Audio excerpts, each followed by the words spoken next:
से एडवोकेट वाला, मुझे ये बिल्कुल गलतफहमी नहीं कि रिटेल के दम पे मार्केट चलता है। अभी 25,000 का हाई उसने तब टच किया जब एफआईज ने सेलिंग बंद की, रादर नेट बायर हो गए, तो भले वो 100 करोड़ की बाइंग हो। तो ये गलतफहमी फंड को नहीं होनी चाहिए कि मेरे दम पे मार्केट चल रहा है। तो मुझे नहीं लगता कि अगर एफआईज सेल नहीं कर रहे हैं, वो रुक जाएंगे, तो आपके यहाँ की फॉल रुक जाएगी। लेकिन अगर वो बेचना शुरू कर दें, तब फिर आपका कॉन्फिडेंस लूज करेगा। इससे पहले हाई नहीं बना जब तक वो बेच रहे थे, हाई तभी बना जब उन्होंने बाई करना शुरू किया, या अपनी सेलिंग उन्होंने रोक दी। तो रिटेल के दम पे मार्केट वापस उस ग्लोरी को हासिल करेगा, इसमें मुझे थोड़ा सा डाउट है। एग्री और डिसएग्री अभिषेक जी? नहीं नहीं, बिल्कुल मुझे भी नहीं लगता है कि कोई एक पर्टिकुलर इन्वेस्टर क्लास को हम जो है बिल्कुल ही संपूर्ण समर्पण कर दें और ये सोचें कि यही असेट क्लास ड्राइव करेंगे। डेफिनेटली रिटेल पावर हमारे पास है, थैंकफुली, ये एक अच्छी बात है, but ultimately fundamentals he prevail करेंगे। आज की ग्लोबल सिनेरियो पे जो बात कर रहे हैं, ये कोई छोटी इंसिडेंस नहीं है। वो 15% की पॉइंट अभी मेरे कलीग बता रहे थे करेंसी में आ गया। आज हमने अकेले एक इंडेक्स जो है निकाई के 12% इक्विटी इंडेक्स की बात कर रहे हैं, जो एक दिन में करेक्ट कर गया। यूएस के अंदर में टेक्नोलॉजी स्टॉक में इतनी मैसिव सेलिंग आई है। निवेदिया हम देख रहे हैं कि 20% विद इन 5 डेज में निकल गया। आपके वॉरेन बुफे ने 50% एप्पल के भेज दिए। तो ये सब कोई छोटे छोटे इवेंट्स नहीं है, ये सारे के सारे कलेक्टिव इवेंट्स को अगर हम देखें तो चीजों के पीछे जो स्टोरी बन रही थी करेक्शन आने की, बन रही थी, but again lot of things were getting challenged and कोई टाइम नहीं कर सकता मार्केट का। सो अभी हो रहा है, ये सिनेरियो बन रहा था, अब एकाएक सामने दिख रहा है, and that's what I would justify कि ये इतनी जल्दी जाने वाला नहीं है, एंड मार्केट थोड़ा समय लेगा रिकवर करने में, ये मैं पर्सनली मुझे लगता है। ये बात सही। अच्छा अमरीश सर, मुझे एक चीज़ बताइए, ये जो मिस्टर बुर्फे ने इतना आधा अपना स्टेक कर दिया एप्पल का, जो उनकी सबसे बड़ी होल्डिंग थी, क्या ये कोई संकेत इससे लेने चाहिए? नहीं, उनका संकेत तो क्लियरली यूएस मार्केट और ग्लोबल मार्केट पर है, क्योंकि क्लियरली उनको स्लो डाउन दिखाई दे रहा है, इसलिए उन लोग बेच रहे हैं and they are getting into cash. पर शायद उसका direct effect for long term तो इंडियन मार्केट्स में आएगा नहीं, क्योंकि इंडियन इकोनॉमी तो क्लियरली ग्रो कर रही है, नो डाउट। ऑल्दो वैल्यूएशंस काफ़ी बढ़ गए थे एंड वो करेक्शन अभी हम लोग देख रहे हैं, पर उसके कारण यहाँ पे लॉन्ग टर्म नेगेटिविटी मुझे लगती नहीं है। Okay, perfect. अब इसके आगे का जो सवाल है मेरा, वो ये है कि क्या जो भी निवेशक है हमारे रिटेल के या जो भी मुनाफे में अभी भी हैं, क्योंकि ये मार्केट ने इतनी बड़ी रैली दिखाई है कि वो 200%, 400%, 600% तक चले हैं। ठीक है, ऊपर से 20-30% करेक्शन उन्होंने देखा भी होगा। क्या मुनाफे वाले शेयरों को बेचने का समय है क्या? सरवेन जी, चार्ट दिखाइए और बताइए।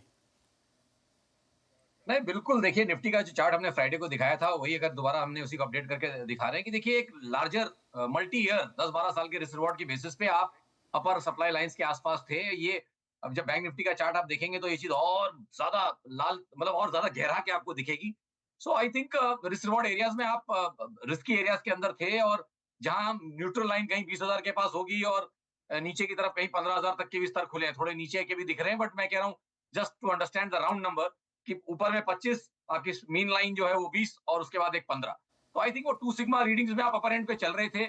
कहीं मीन रिवर्जन हुआ तो भी 20,000 तक के रिस्क तो रहेंगे ही रहेंगे। देखिए, मीन रिवर्जन तो दुनिया का ऐसा ट्रेड है कि कभी भी आता है, और वो रेगुलरली टाइम साइकिल्स में आता है। और साल के स्टार्ट में जो इवन ईयर साइकिल्स हम दिखा रहे थे, वो ये दर्शा रही थी कि इस साल में ये रिस्क डेफिनेटली ऑन है। तो मेरे लिए तो ये साल रिस्क ऑन का रहा है, और मैंने हमेशा सबको बोला है कि आप तो इस बात के गवाह हैं कि ज्यादातर हमने लोगों को बोला है, जहां भी होता है 1/3 हाफ, कुछ मुनाफा बांधे, कुछ पैसा घर में रखें, ड्राई पाउडर रखें, जहां पैसे बन गए हैं उससे थोड़ा सा निकाल लें और फिर से कोई दूसरा स्टॉक में निवेश करें जब सही मौका आए। तो आई थिंक सही मौका अगर आप डेफिनेटली मुझे पूछेंगे तो 20,000 के आसपास ही है, जो मीन है इस पूरी रेंज का। वहां से आपको सही मौके मिलना शुरू हो जाएंगे। But in the mean time मुझे लगता है कि डेफिनेटली मुनाफा बांधना चाहिए जहां आ रहा है। वन लोगों के 3x, 4x, 5x, 10x stocks आज भी हम डिस्कस कर रहे थे मॉर्निंग में, लोगों के पास पड़े हुए हैं।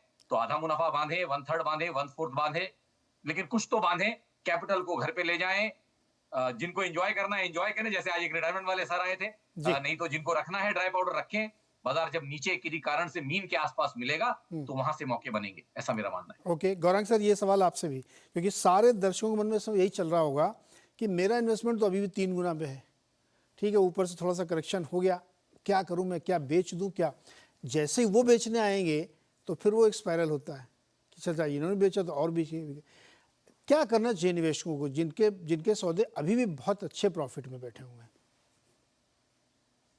धीरज भाई, जैसे निवेश करना एक कला होती है, हम्म, उसी तरीके से मुनाफा बांधना भी एक कला है। हम्म, अगर अगर आपको समेटना नहीं है, तो फिर आपकी लालच की कोई सीमा नहीं होगी। हम्म, फिर आपको 4 गुना, 5 गुना, 6 गुना रिटर्न भी मिलेगा, तब भी आप मुनाफा बांधेंगे नहीं, क्योंकि वो लालच सर पे तांडव करती है नीरज भाई।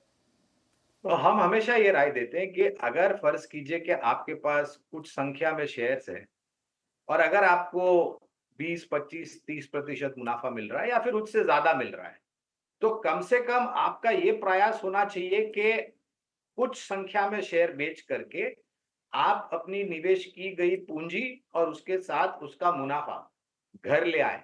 इससे 2 चीज़ होती। एक तो बाकी की जो संख्या के शेयर आपके डीमैट अकाउंट में पड़े, आप ये समझ लीजिए कि आप उसकी कीमत कम हो गई, या फिर ये समझ लीजिए कि जो पूंजी आपने निवेश की थी, उसके साथ जो मुनाफा आया है, उससे मुझे और किसी कंपनी में निवेश करने का मौका मिलेगा।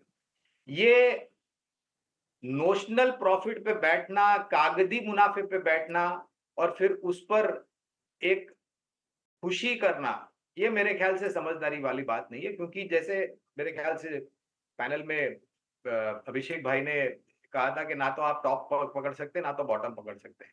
तो अगर आप वो प्रयास करेंगे, और हर एक निवेशक का यही होता है कि सबसे नीचे के दाम में मैं खरीदूं और सबसे ऊपर के दाम में मैं बेचूं। तो ये जो सोच है ना, ये गलत सोच है।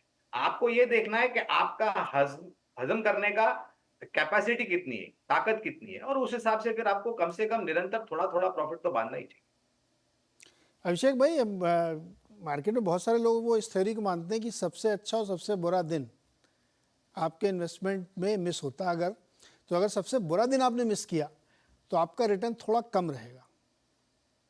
जैसे मान लो 20% मिलना, तो हो सकता है 14% मिले, क्योंकि आपने लोस नहीं पकड़ा था, आपने कोविड के दिन नहीं खरीदा था जब लोअर सर्किट लग रहा था। लेकिन सबसे अच्छा दिन अगर आपने मिस कर दिया कि जिस दिन अपर सर्किट लगा उस दिन आप इन्वेस्टेड नहीं थे, तो आपका रिटर्न जो 50% हो सकता है, तो वो सोचता है 12% ही रहे। तो जब हमको ये दोनों दिन पकड़ने हैं, तो मैं फिर बाहर कब निकलूं, कैसे निकलूं? तो बताइए नीरज जी, अभिषेक इसमें इसमें मुझे लग रहा है, देखिए, अगर किसी को इन्वेस्ट एक पर्टिकुलर टेन्योर में करना है और फिर ये पता है कि भाई इस टेन्योर के बाद शायद मेरी कोई और ऑब्लिगेशंस है, जी। उस ऑब्लिगेशन को फुलफिल करने के लिए मैं मार्केट से पैसे लेके जाऊंगा, तब उस केस में डेफिनेटली आपको जो है रेगुलरली प्रॉफिट बुक करना चाहिए, बिकॉज अल्टीमेटली फिर आप ये जो टॉप एंड बॉटम वाली जो है वो आप नहीं कर सकते। बट किसी ने अगर यहाँ एलोकेशन ऐसी कर रखी है कि चलिए मैं 20 साल तक यहाँ रहूंगा और मुझे इन्वेस्ट करना है, तो फिर उस केस के अंदर में उन्हें बने रहने के अलावा और कोई नहीं, बिकॉज आप फिर वही बात है कि बेस्ट डेज और वर्स्ट डेज के अंदर में कहाँ कैसे टाइमिंग करें, वो होना नहीं है। सो बेटर यही होता है कि अगर आप as a investor, professional investor, तो आप रेगुलरली इन्वेस्ट करते रहिए। होना ये है कि फिर ये दोनों चीज का एवरेज आपको हो जाएगा and you will be still making a decent return against the other asset classes.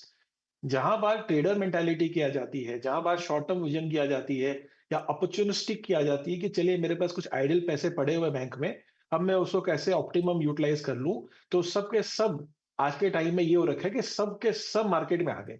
तो इन दिनों में मैं ये नहीं कहूंगा कि सारे के सारे पैसे जो हमने मार्केट में देखे सारे लॉन्ग टर्म है। हाँ, लोगों को लगता होगा कि सभी के सभी लॉन्ग टर्म इन्वेस्टर है, बट आज के फॉल के बाद तो मैं बहुत ही ज्यादा श्योर हूँ कि जो नहीं भी थे वो भी हो गए होंगे।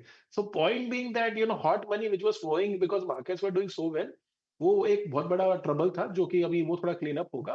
एंड जो रेगुलर इन्वेस्टर हैं, जो लेट्स से 20 साल से इन्वेस्ट कर रहे हैं, 30 साल से इन्वेस्ट कर रहे हैं, उन्होंने साइकिल्स देखी हुई है, उन्हें मालूम है कि 2008 में क्या हुआ था, 2014-15 में क्या हुआ था, 2020 के बॉटम में क्या हुआ था, एंड उनकी कैपेसिटी है होल्ड करने की। उन्हें ज्यादा वरी करने की जरूरत नहीं है, बिकॉज ये भी चला जाएगा, ये भी टल जाएगा, समय लगेगा। बट जहां बात ऐसे लोगों की है जो उनको बस आके एक बार मार्केट में कुछ पैसे बनाने हैं जल्दी जल्दी, फास्ट मनी जिसको कहते हैं, उनके लिए तो डेफिनेटली ट्रबल सब है, बिकॉज लार्जली जो ये इस तरह के माहौल में लोग ज्यादातर दे के जाते हैं रादर देन वो लेके जाते हैं। तो पैसा वो ज़्यादा बनाएगा जो रुका रहेगा। लंबी साइकिल जिसने बहुत देखी। एक बात यहाँ पे और बता दूँ, 1 या 2% से ज़्यादा लोग नहीं होते हैं जो स्टॉक 5 साल 10 साल होल्ड करें। ये भी एक बहुत बड़ा मिथ है कि बहुत सारे लॉन्ग टर्म इन्वेस्टर हैं। 5 साल से ऊपर कोई, बहुत 1% मिलेंगे आपको जिनकी होल्डिंग 5-10 साल 15 साल की है, वरना सब 1-2 साल 3 साल में निकल जाते हैं, क्योंकि उनके अंदर उतना पेशेंस नहीं है। ये सवाल इतना, इस शो का सबसे इंपॉर्टेंट सवाल दरअसल यही है, इसमें मुझे अमरीश जी की भी राय चाहिए कि सर जो